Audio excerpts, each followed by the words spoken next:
If there is something that you feel is good, something you want to do, something that means something to you, try to do it. Because I think you can only do your best work if you're doing what you want to do, and if you're doing it the way you think it should be done. So don't let idiots talk you out of something that you think is good. And that's what the great ones do. They marshal and harness their resources, their mental focus, their physical energy, their personal willpower, their individual gifts, their time, and they focus them on just a few things. And I want you to think about it in your life. If you stripped away all the noise, you focused on the signal, you stripped away all the complexity, you got monomaniacally concentrated on just a few things, of course you'd be brilliant at those few things.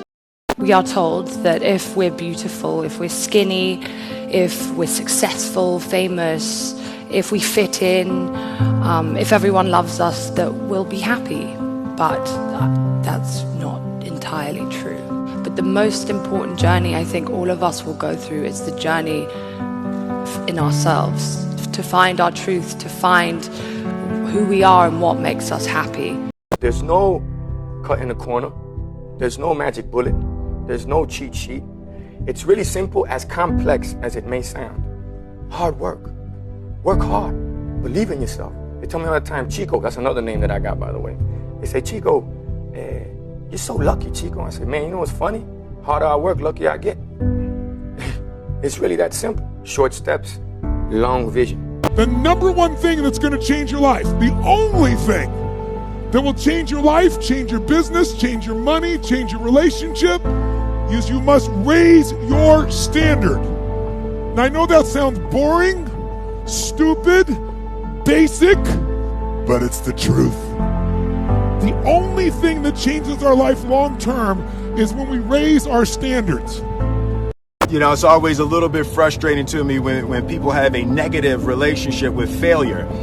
Failure is a massive part of being able to be successful. You have to get comfortable with failure. You have to actually seek failure. Failure is where all of the lessons are. You know, when you go to the gym and you work out, you're actually seeking failure. You want to take your muscles to the point where you get to failure, because that's where the adaptation is. That's where growth is. Successful people fail a lot. They fail a whole lot more than they succeed, but they extract the lessons from the failure, and they use that, the energy, and they use the wisdom to come around to the next phase of success.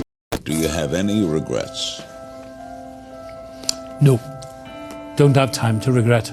We move on, because we are acceptable for what we are, not what we think we should be. I'm accepted in myself by what I am, but not as I think I should be, because that's a lie. I'm a sinner, I'm an old sinner. I've done some bad things, I've done some good things. So, you know, you just forgive yourself and move on. Your body's a lot stronger than your brain sometimes. And you gotta catch your brain up. Your muscles will be ready to keep going. Your brain will have its limit. You know what I'm saying? And be like, I can't do no more. And then your body will follow suit.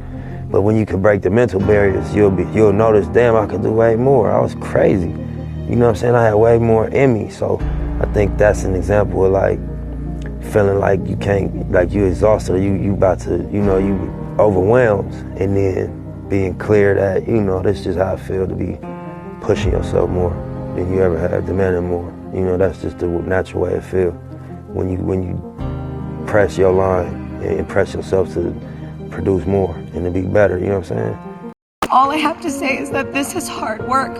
I've worked hard for a long time, and it's not about, you know, it's not about winning, but what it's about is not giving up. If you have a dream, fight for it. There's a discipline for passion, and it's not about how many times you get rejected but you fall down or you're beaten up. It's about how many times you stand up and are brave and you keep on going. Thank you. I think one of my greatest inspirations or things that I would feed off of basically was just obviously people not believing in the, you know, the cloud of doubt that kind of I felt hung over my head, and wanted to just prove everybody wrong. I wanted to make it, and I was going to make it regardless of what anybody said.